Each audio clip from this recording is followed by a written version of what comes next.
আসসালামু আলাইকুম। তো নবম পে স্কেলের সর্বশেষ আপডেট নিয়ে আজকে আমরা এই ভিডিওতে কথা বলবো। তো আপনারা অলরেডি জেনে গিয়েছেন যে বেশ কিছুদিন ধরে সরকারি কর্মকর্তা কর্মচারীরা আন্দোলন করতেছে তাদের গেজেট প্রকাশ করার জন্য, অর্থাৎ তাদের যে মূল দাবিটা সেটা হচ্ছে এই অন্তর্বর্তী সরকারই যেন গেজেটটা প্রকাশ করে দিয়ে যায়। তো এই বিষয়ক যে আন্দোলন সর্বশেষ খবরাখবর নিয়ে আজকে আমরা এই ভিডিওতে কথা বলবো। যারা সরকারি কর্মকর্তা কর্মচারী আছেন ভিডিওটা প্রথম থেকে শেষ পর্যন্ত দেখবেন। বলা হয়েছে যে পে স্কেল বাস্তবায়নে আন্দোলন আরও জোরদার করার অঙ্গীকার সরকারি চাকরিজীবীদের। এই হেডিংয়ে নিউজ আসছে, চলুন ভিতরে দেখা যাক কী বলা হয়েছে। বলা হয়েছে যে বেতন কাঠামো বা নবম জাতীয় বেতন কাঠামো বা নবম পে স্কেল অন্তর্বর্তী সরকারের সময় বাস্তবায়ন করতে আন্দোলন আরও জোরদার করার অঙ্গীকার করেছেন সরকারি চাকরিজীবীরা।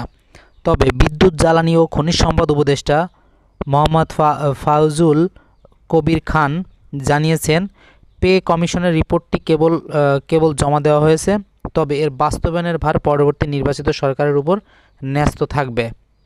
গতকাল যমুনা ঘেরাও করতে গিয়ে ৩২ জনের বেশি কর্মচারী আহত হয়েছেন। এরপর তারা দাবি আদায়ে আন্দোলন আরও জোরদার করার অঙ্গীকার করেছেন।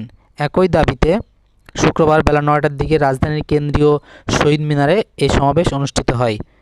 এর আগে সরকারি কর্মচারী দাবি আদায় ঐক্য পরিষদের মুখ্য সমন্বয়ক ওয়ারেস আলী জানান, তারা শান্তিপূর্ণভাবে এবং কর্মচারী শৃঙ্খলা বিধির মধ্য থেকে আন্দোলন চালিয়ে যাচ্ছেন।